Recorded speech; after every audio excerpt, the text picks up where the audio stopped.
It's Edge Radio Australia. Wow, indeed. Well, I tell you right now, the rain is coming down, but it's not raining on our parade. We are ready to rock and roll with Genius Zone. Welcome to everybody as you all come on. Don't forget, of course, we love your questions. We've got some on the screen that we're going to pop up later on.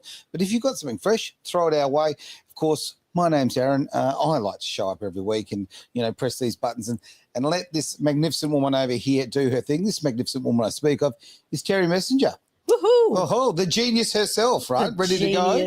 So, thank you, Aaron. You'll go a long way in your life, young man. With compliments you will like indeed. And, my father always says in Burmese, the rain is falling, jama, jama. I still don't know what that means, but it's a Burmese thing. It sounds cool. But it sounds cool. Do, and right? Anyway, here we are. And thank you. Let's hit the ground running. Okay, and, right. We have our happy hour.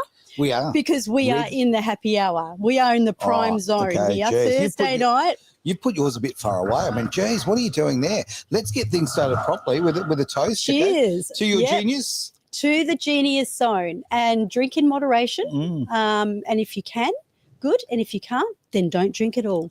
Do you know what? All said and done, we're having a bit of a giggle about it. But it's just about celebrating life, right? Mm-hmm. It really is. Every day, let's put the old smile on the dial, go out there and, grab life by the right? Let's do that. What was that? I'm going to clean that up. Good. I like that. He even did a rerun. That was really, really cool. Yeah, look at that. I did that and my own censoring. I mean, come on, right? On top of this.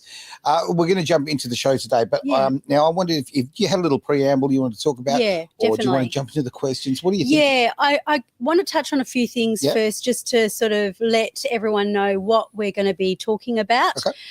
Obviously with our topic and, why the world would everybody require coaching skills. Now, I reckon I was talking to a very significantly intelligent man who is a scientist. He does physics and he was very technology minded and, very logical. Okay, not a guy who ate his crayons during school. Is that what you're saying? Maybe. I don't know. Well, you can ask him when he comes on the show. That'll be cool. But it'll be a good show.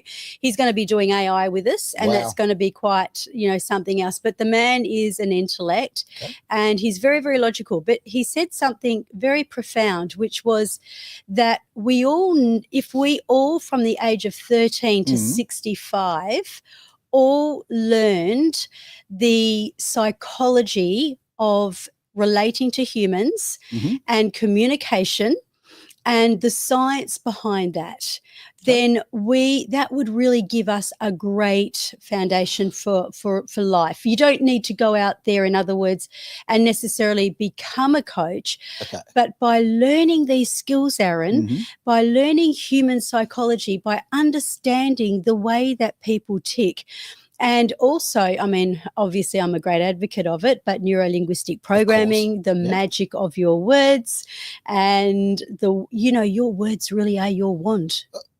Look, I actually agree with that wholeheartedly, and something you've said before too, as far as you might not want to go out and make this your profession, but by understanding why, I love the word why. It's just the greatest word. It is. Why people do things, why people think this way. Yes. I remember at school, social studies, they used to call it back then, was my favourite subject. In fact, that's pretty much the only one I actually liked. Because it's cool. I want to know about different cultures. I want to know why they do things. And I think if you learn these kind of techniques in your everyday life, you're learning about other people, right? Yes. But the way you can interact with people just rises up a notch or three. Absolutely. Yeah. And, not only that, it's not just so you can be an influencer or a great salesperson or a person of, anything like that, but it's for yourself. It is everyday life. Yeah, it is for every single day life. So what I'm going to do is because we have so many guests on the show now, I am going to star neuro-linguistic programming as our topic around that and the why everybody would do well to learn it. Now, firstly, I'd like to say if they put this into the education schools, etc., we would have a great deal less of childhood suicides, which is It's a horrendous absolutely thing. shocking. Yeah. You know, and the amount of kids that have a very poor self-esteem anyway, Mhm. and if they're battling in school, I always thought, and all the teachers that ever trained in NLP with me all Mhm. agreed, the kids need this in the schools. The teachers need to learn it, because if the teachers learn it, you know, a bad student or a student that can't learn, Mhm. it's a reflection on the teacher. Well, yeah, I would say that. I think that, I know a lot of teachers aren't exactly the most proactive when it comes to their work. Mainstream, I mean, Mainstream, you I'm know, talking and about just being mainstream. normal. I Yeah. mean, it's normal for a teacher to have their own style Of and go course. into a classroom and probably be, now don't get me wrong here, I'm not knocking mainstream, but you know, to have their own style of teaching Mhm. that could be brilliant for a portion of that class. Okay. But now the next question is, what portion? Well, if it's 10%, you've got a problem, okay? Yeah. Because the rest of the class is missing out. Yeah. And look, I feel like I've just, in my last little statement, been a bit rough on teachers from the point of view of, you know, I'm kind of pushing them to do better. But if you're drawn to that profession, okay, you've got young minds that you are shaping. Okay. Yes. And by teaching them the right skills and to understand each other, well, look, when you understand each other, you do get less depression, you get less issues with learning, you get less negativity. Yeah, Okay. absolutely. Because you understand why people do. Like, it could be the bully thing, right? It could be, Oh, yeah. why are people bullies? Well, it's generally because there's something lacking in their life. There's something that's actually, there's pain that they're acting out on. Yes. So if you understood that, like, you know, if you were younger and you were bullied, okay, and you understood that, okay, well, maybe that kid's having a really bad time at home. Maybe, you know, he can't see a parent. Maybe there's a reason why he's acting or she's acting out. Absolutely. You change the way, so you don't take it on as a victim. You actually, you step forward and actually become part of the solution, I guess. Yeah, absolutely. And kids do require that kind of strong guidance. And I can remember a kid that did come in and see me about bullying, and he was really impacted. And there was the bully, of course, and he was the guy on the other side of the fence. Sure. And, you know, the whole point with NLP and a lot of the elements, the psychology and the science behind it, does come down to one thing, and that is shifting your perception. Yeah. Right? So it is really the role to be able to look at things in a different way. Like, how do you know? How do you know what is actually going on for that bully? So when we looked at it and I got him to kind of master that bully is actually suffering. There is something going on with them that is making them so inadequate that they become superior. And they use it to combat. Well, they wish to feel superior. They wish to feel superior because they feel inferior. So quite often things can be the opposite to what people think. And look, getting back to the teaching system, brilliant teachers, but you're going to have, just like you and I, Aaron, you're going to have a certain style. Now, there's no doubt, just because you're a radio man, you're going to have a lot of audio. So you're going to be the sort of person that is going to learn, be impacted, be influenced about what you hear. It's a brilliant point. Yeah. It really is. And that's just, that's a no-brainer. I mean, you are a radio man and you haven't just been in and out like the flash of a pan. You know, this is... Sometimes I feel like this is... I don't think so. So, but anyways, that's, you know, coming back to me, you know, and so there are other people though that are highly visual. So, and I no doubt, you know, you could be that as well. But the fact is that being highly visual and audio, you've got to look at how that child can learn best. Are they going to learn best through what the teacher writes up on the board? Are they going to learn best by what they hear that teacher saying? Sure. Or are they going to learn best by hands-on, actually doing things while they're learning? And this is where NLP starts. This is the rock solid foundation, and this is what we call submodalities. We talked about reframing. So reframing is the perception of a person.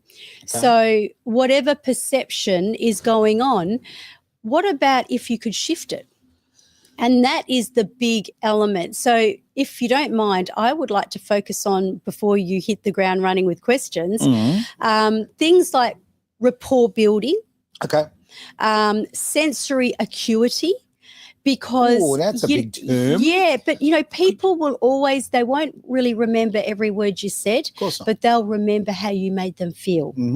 And that's sensory. Your sensories are what I was just talking about. Visual, audible, kinesthetic, and that kind of jazz. So also representational. I can't even say the word, Aaron. Oh, it's a big word. I mean, come on.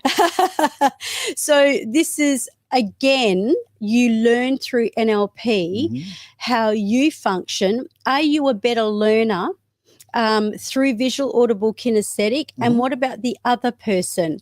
And love language, and and also this is, I know a lot of people will use it even when they're in presidency roles and when they're in leadership, because it's a very big way of presenting your point of view to the audience. And if you can get your audience to feel what you're saying and to see what you're saying and to hear it, that's when they have that, that whole representation of that sensory.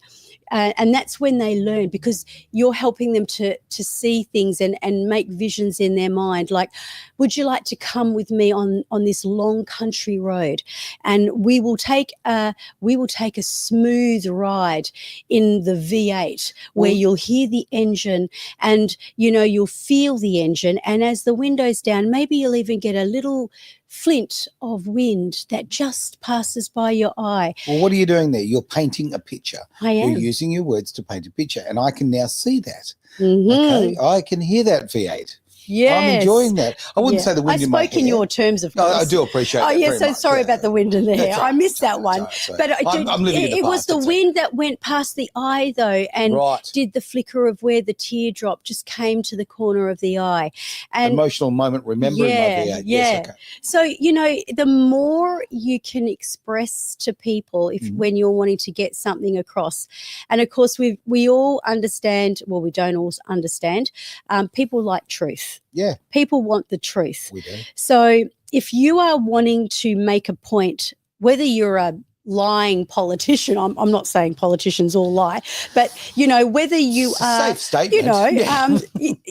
Whether you are, a con man or whatever it is that the person may be, if there is one thing that is very important, it is that people need to hear the truth before they can be convinced. They need a like, know, and trust factor. So you've got to be able to develop that like, know, and trust factor. Yeah, no doubt. Because people buy from people they feel comfortable with. I believe that so strongly. And I mean, obviously, being an Australian, I'm living an Australian sort of life. And in this country, it's very much a thing that, we would rather buy off our friends or buy off people that we feel comfortable with. Absolutely. It's a big thing. Other cultures, it might be price, it might be service, whatever it happens to be. But, it's a big part of who we are. So I'm going to ask a question. I'm going to get firstly, what I'm going to do is I'm going to ask the audience if there is anything that you would like to improve. And it's not because I advise, because we do not advise. That's the other thing. So as a NLP coach, for example, what we do is we assist and facilitate with these, scientifically proven ways of the mind, like what I just talked about, the representation systems, the sensory and sensory acuity and all that kind of thing. And we assist the other person to actually make their decisions. But because I'm going to go throw my mobile out the door so it doesn't ring, I'm going to get you to bring the scene up for the first question. Okay, let's do it. We'll do worry about the small details. I wondered where that noise was coming from. There we go. I thought we had someone sneaking into the room. Clearly not. All right, well, let's have a look and jump into questions here. Now, this first question, let's bring it up on the big screen so I can see it, because, you know, the eyes aren't what they used to be.